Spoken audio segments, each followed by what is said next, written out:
বলবেন, তবে একটা জিনিস মানে এটা স্পেসিফিকভাবে মুসলিম হতে হলে মাফ করতে হবে, আর নামাজ যখন মুসলিম থাকে না তো কুফরি করতে যায়। এই নামাজটা হলো মুসলমানের একটা পৌরিক বিষয়, কারণ আল্লাহ আমাদের সৃষ্টি করে পাঠিয়েছেন এবং ওনার কাছে আমরা পাঠদের যে এটা ইসলাম অন্য অন্য ধর্মের কোটাও নাই। এই যে আমাদের ইসলাম আজকে 800 কোটি মানুষ, তার ভিতরে 200 কোটি হলো মুসলিম, এবং তার ভিতরে নামাজ যদি না পড়ে তাহলে সে কুকুরি হয়ে যায়, এবং সেইগুলো হলো উনি এটা বলেন নাই, কিন্তু এটাই ঠিক। তো এই জন্যই আমরা 5 ওয়াক্ত নামাজ পড়বো।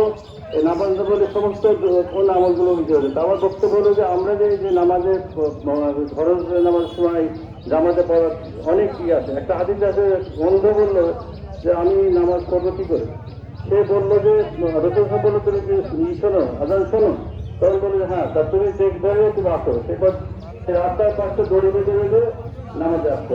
বুঝতে পারছেন, রসুল আসলে নামাজের কোনো হাত দিন জামাতের নামাজ, আর এই নামাজটা অধিক